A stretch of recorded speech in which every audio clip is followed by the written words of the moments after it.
Bonsoir mesdames et messieurs, merci d'avoir choisi la radio-télévision Top Benjé pour vous informer en ce jeudi 17 mai 2018. Bon confort d'écoute et soyez la bienvenue à tous. Religion pour démarrer cette édition d'information. Ce jeudi 17 mai 2018, les religieux musulmans du Gabon ont entamé la période du Ramadan. Celle-ci s'étend sur un mois. Ceci étant, quelles sont les mesures à prendre pour le croyant? Quelles sont les attitudes à avoir chez le fidèle? Quel est le rôle du guide spirituel durant cette période? Écoutons à ce propos l'imam Bekoy au micro de Jean-Jacques Rovaria Djodji de notre rédaction. Nous rendons grâce au Tout-Puissant. Et ensuite nous demandons que la paix et la bénédiction d'Allah soient sur son dernier messager Muhammad sallallahu alayhi wa sallam. Alors, c'est la mise en exergue, la mise en pratique d'un pilier, d'une adoration capitale et importante pour le musulman. C'est celui d'un mois béni, un mois durant lequel il y a la nuit du destin, un mois dans lequel les péchés sont expiés et pardonnés par Dieu. Un mois dont le musulman doit multiplier les actes d'adoration. Lecture du Coran, la recherche de la connaissance, j'en passe. En un mot, il doit être généreux car le prophète de l'islam, Muhammad sallallahu alayhi wa sallam, il était encore plus généreux dans ce mois de Ramadan. C'est une période d'un mois. C'est une période de mois, le prophète de l'islam dit, lorsque vous voyez la ligne, jeûnez, et lorsque vous allez voir la ligne, il faut le retour. Généralement, c'est entre 29 et 30 jours. Le rôle principal pour un responsable religieux, c'est celui d'enseigner les gens l'exégèse du Coran, celui d'amener les gens à atteindre l'objectif de la prescription de ces mois. Car ces mois ont été prescrits par Dieu pour atteindre l'objectif, la piété, la crainte de Dieu. Et quand nous avons la crainte de Dieu et la piété, eh bien, il y a la paix avec vous, il y a l'amour avec vous, l'amour du prochain, il y a tout avec vous. Le mois de Ramadan est obligatoire, il est comme tout celui qui est musulman, celui qui a la raison. L'homme doit s'abstenir de boire et de manger dès l'aube jusqu'au coucher du soleil et ni avoir des rapports sexuels. Pourquoi? C'est une prescription divine. Au-delà de la coucher du soleil, c'est-à-dire lorsque le soleil est déjà couché, il est permis de manger, de boire, d'avoir des rapports sexuels avec sa femme. Mais pendant la journée du jeûne, il est strictement interdit.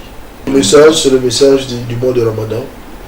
Le message du mois de Ramadan, c'est un mois de miséricorde, un mois de partage, un mois de pardon, un mois d'amour. Et lorsque nous avons un mois de partage, de la fraternité, c'est pour nous inculquer en fait ces valeurs. Même lorsque nous sortons du mois de Ramadan, nous devons toujours avoir à nous, sur nous, ces valeurs-là. Le mois de Ramadan est une école pour nous permettre de s'acquérir ces valeurs, afin que ces valeurs s'interdisent à nous et nous vivons comme ça. Miséricorde envers nos semblables, musulmans ou chrétiens, miséricorde avec nos voisins qui ne sont pas musulmans.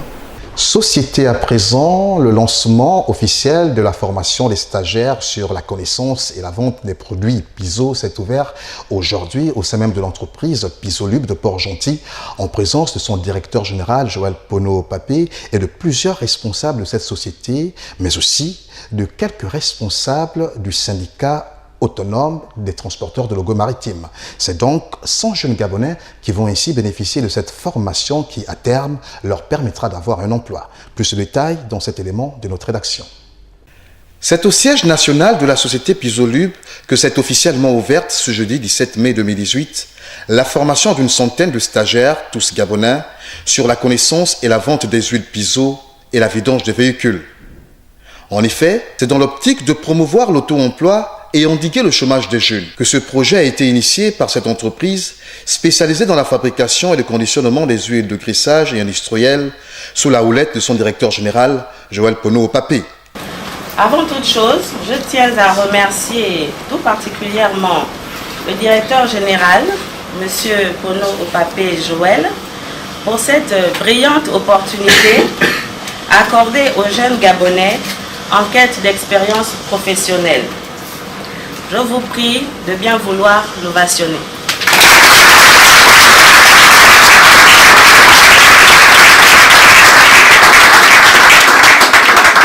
Merci.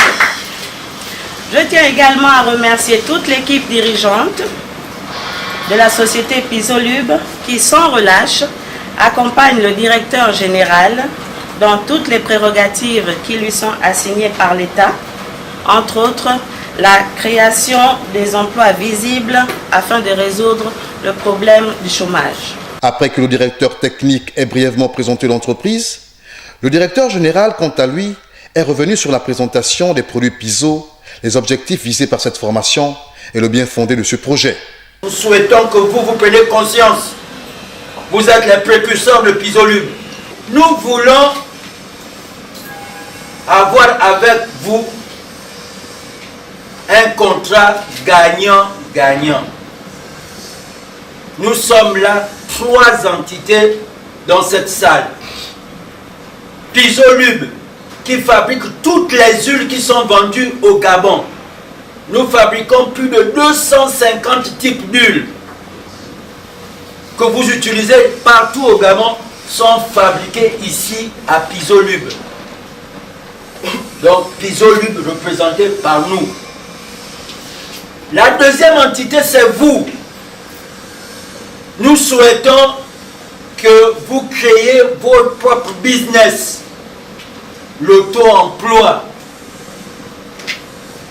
Chacun doit avoir son activité, son propre business. En dehors des différents responsables de Pisolub présents lors de cette cérémonie et des bénéficiaires, ont également pris part à cette rencontre les responsables du syndicat autonome des transporteurs de l'Ogooué maritime qui, pour le directeur général de cette entreprise, joue un rôle prépondérant dans la commercialisation des produits Piso. On parle de la crise. Or, pendant qu'on parle de la crise, Pisolub a l'initiative, n'est-ce pas, de trouver de l'emploi aux jeunes. Là, on doit voir qu'il n'y aura plus de délinquance juvénile, le vagabondage sexuel et tout ce qui s'ensuit. Aujourd'hui, on parle de Kouboulou et tout ça. Or, ces jeunes auront une formation qui donnera un travail.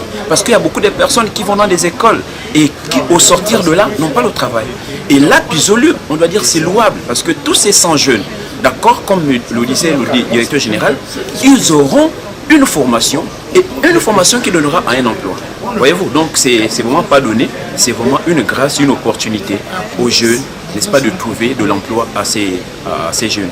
Cette formation, qui devrait durer plusieurs semaines, vient un peu nommé en ces temps de vache maigre pour ces jeunes qui en bénéficient. Car au sortir de celle-ci, ils pourraient tout de suite se mettre au travail. Allons-y à présent chercher l'actualité à l'intérieur du pays, dans la province de Haut-Ogooué, plus précisément dans la commune de Franceville. Le marché de Bapili, dans le 1er arrondissement, a connu un incendie d'une rare violence qui a tout emporté sur son passage. Jacob Mukwambi pour plus de détails. Voici le marché de Bapili, 1er arrondissement de la commune de Franceville. Structure provisoire mise en place au lendemain des incendies, dont celui du 4 octobre 2016 qui avait ravagé le marché central de Poto-Poto, actuellement en chantier suite à une décision des hautes autorités de la République. Un peu plus d'1 an plus tard, voici à quoi il ressemble. Véritable champ de ruines suite à un incendie d'une rare violence déclenché à minuit passé, curieusement encore un vendredi. Ici, les flammes ont été d'une intensité qu'elles ont tout léché à leur passage, surtout que les box détruits étaient en contreplaqué aux toitures couvertes de tôles ondulées. Sans exception aucune, les victimes en nombre effarant se sont dit à la fois choquées, fragilisées, bouleversées. Rien, on ne peut rien dire. Le premier, on pleurait, croit que ça va s'arrêter là.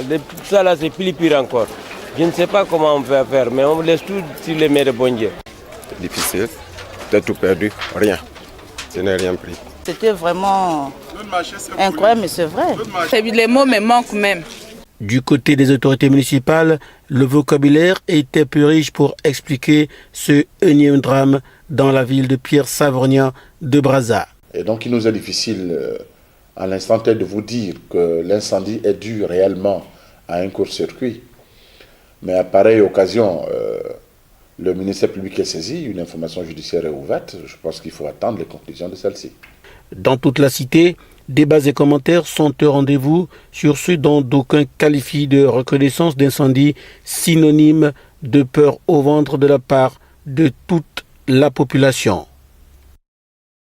La dégradation de l'état de route au Gabon ne cesse de faire couler beaucoup d'encre, comme c'est le cas au palais du Sénat du Gabon et à l'hôtel de ville de la capitale administrative du pays, où la voie principale est dans un état de dégradation avancée. Armomba pour les détails. Le programme de réhabilitation des voiries urbaines de la capitale gabonaise, lancé il y a plusieurs années déjà, semble aux arrêts au regard de l'état des routes. Même le centre-ville n'échappe pas à cette dégradation, comme ici, entre le palais du Sénat gabonais et l'hôtel de ville de Libreville, des images qui laissent sans voix. C'est ce qui est regrettable. C'est ce qui est regrettable parce que justement, nous sommes à côté des grandes institutions du Gabon. Et il faut rappeler que cette route, aujourd'hui dite dégradée, qui, bon, ça on s'aperçoit, c'est vrai, elle a été touchée, si je peux dire ainsi, dans le projet d'être amélioré. C'était en 2012, avant la CAN organisée. Et ils sont venus, ils ont fait leur espèce de fouille pour améliorer. Ils ont laissé jusqu'aujourd'hui. On n'a plus jamais rien eu. Un peu plus loin, c'est la voie du boulevard Léomba qui risque d'être coupée en deux si rien n'est fait le plus tôt possible. Pour une ville qui souffre d'un manque d'infrastructures routières, l'indifférence des gouvernants face à cette situation irrite certains citoyens. Juste à côté de l'hôtel de ville, en dehors de l'hôtel de ville, disons que c'est un constat général, n'est-ce pas? Le Gabon est, en fait, ce qui est là, n'est-ce pas, reflète, n'est-ce pas, l'image de tout le Gabon. Et c'est triste. Nous sommes en pleine ville, en pleine capitale. Sincèrement, bon, moi j'ai fait certains pays, mais je n'ai jamais vu des situations de ce genre-là. Un pays aussi riche comme le nôtre. C'est malheureux. En fait, moi, je n'ai rien à leur dire. Pourquoi? Parce que, en fait, depuis de longues dates, cette situation existe et ils ne font rien du tout. Et ils le font exprès. C'est ce que moi je peux dire. C'est ce que je peux dire. Ils le font exprès. Ils sont assis sur des milliards, mais ils ne veulent rien faire pour le Gabon. C'est triste. C'est un constat que moi je fais. Je m'excuse, moi je ne suis pas opposant ou quoi, mais c'est le constat que moi je fais parce que je connais certains pays plus pauvres que le Gabon, n'est-ce pas, qui sont mieux développés que le Gabon. Alors qu'ici, quelle est cette richesse qu'on a besoin dans ce monde-là qui n'existe pas dans ce pays? Et le pays croupit dans la misère absolue, c'est malheureux. Les autorités compétentes sont donc ici interpellées à réhabiliter ces voies du centre-ville pour redonner un visage digne à cette capitale gabonaise minée par plusieurs maux qui freinent son essor. La route étant un facteur de développement, celle-ci mériterait une attention particulière.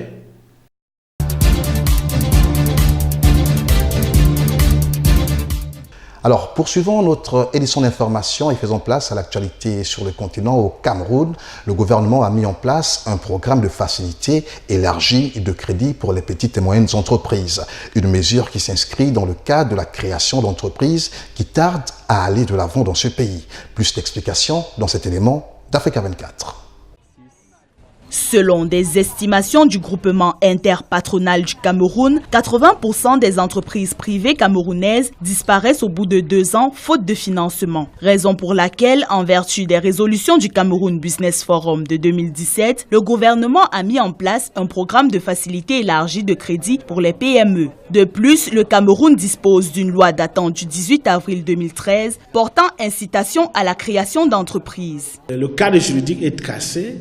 Il y a des lois qui incitent à la création d'entreprises au Cameroun. De toutes les façons, il y a les centres de création d'entreprises qui sont créés dans les capitales régionales, notamment Yaoundé et Douala, où on peut créer une entreprise en quelques jours, 72 heures nous dit-on.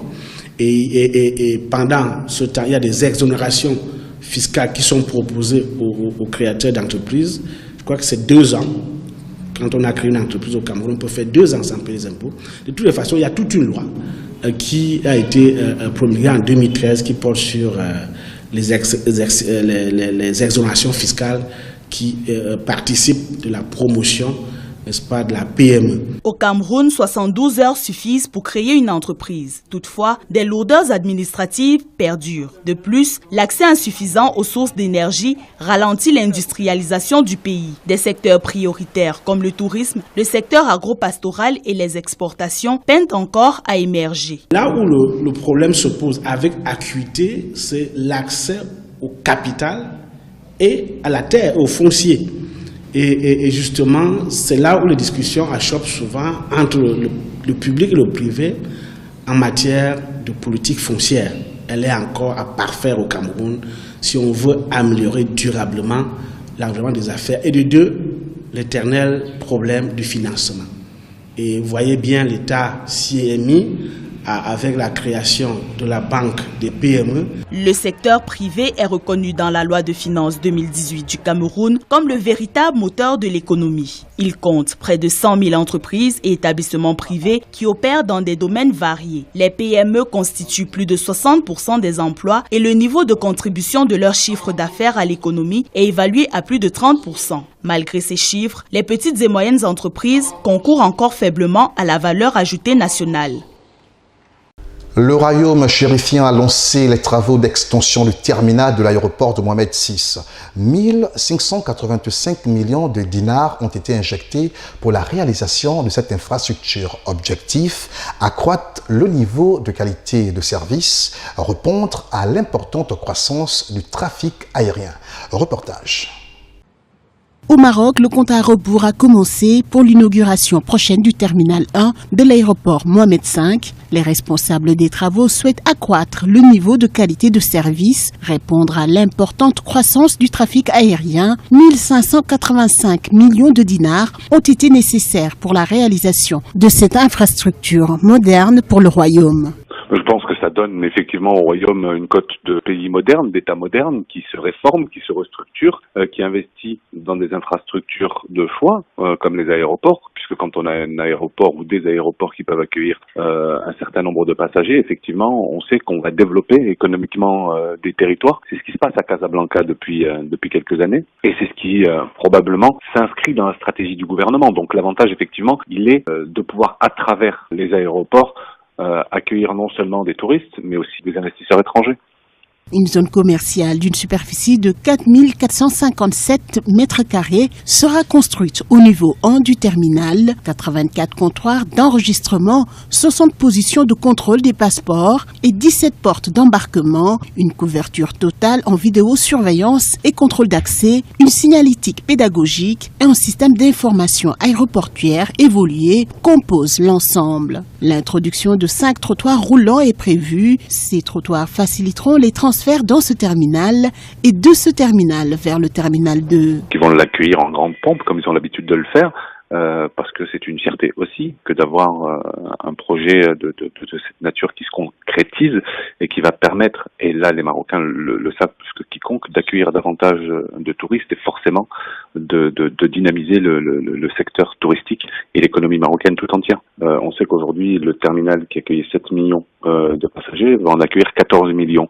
Donc c'est plutôt une bonne chose, en sachant qu'il y a d'autres projets de restructuration ou de modernisation des aéroports à travers le Maroc qui sont mis en place, notamment le terminal 1 de l'aéroport de Marrakech et le terminal 2 de l'aéroport de Casablanca. Ce nouveau terminal se veut être une infrastructure à la hauteur de la capitale économique du royaume. Le nouveau joyau sera inauguré au mois de juin 2018 prochain.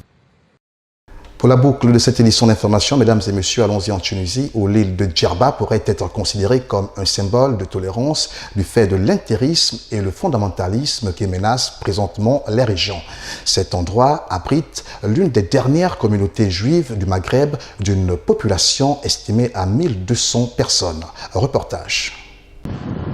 À l'heure où l'intégrisme et le fondamentalisme menacent les valeurs des religions, avec pour conséquence des exactions souvent graves comme le terrorisme, l'île tunisienne de Djerba pourrait être considérée comme l'un des messagers de la tolérance.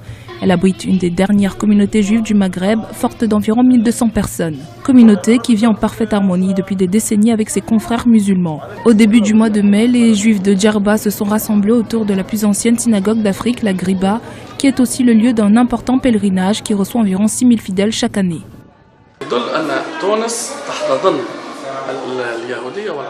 La Tunisie a été le foyer du judaïsme et des Arabes pendant des milliers d'années et sera leur domicile pendant des milliers d'autres. Nous n'utilisons pas le mot tolérance parce qu'il implique qu'il y ait une rancune qui a besoin d'être pardonnée. Nous coexistons en tant que frères. Il y a des similitudes entre un juif et un musulman, pas de différence. Ils sont semblables. Pourquoi parler de tolérance alors ? La tolérance n'est pas dans notre dictionnaire. La synagogue de la Griba et son pèlerinage présentent la particularité d'accueillir des musulmans. L'événement est un puissant signe de tolérance mutuelle à Djerba, où les deux communautés coexistent depuis longtemps. Chaque année, des chefs religieux musulmans et des hommes politiques saisissent la possibilité d'aller à Griba pour promouvoir le message de tolérance interreligieuse. Nous voulons envoyer un message d'espoir pour la coexistence entre juifs et musulmans. Même les chrétiens étaient là par l'intermédiaire d'un responsable de l'Église et c'est aussi un message envoyé au monde. Malheureusement, il y a une montée de l'antisémitisme. Je pense qu'il est préférable que nous coexistions, que nous rompions les barrières et que nous créions une atmosphère d'amour, de cohésion. Nous devons nous débarrasser de l'amertume, de la haine et de la méchanceté. C'est ce que nous voulons et la religion en laquelle je crois est une religion d'amour et un message de paix, un message de coexistence. J'espère que nous atteindrons un niveau de coexistence réelle entre les communautés juives et musulmanes. Les Juifs ont vécu en Tunisie depuis l'époque romaine et la communauté comptait autrefois 100 000 habitants. Mais la peur, la pauvreté et la discrimination ont provoqué plusieurs vagues d'émigration après la création d'Israël en 1948. Beaucoup ont quitté le pays après la guerre israélo-arabe de 1967, la plupart allant en France ou en Israël. Nous voici arrivés au terme de cette édition d'information. Mesdames et messieurs, l'ensemble de la rédaction se joint à moi pour vous remercier. À la rédaction, Castro Chibozo qui l'assurait toujours de main de maître. Je vous aurai le plaisir à vous retrouver demain, si cela plaît à Dieu. Au revoir.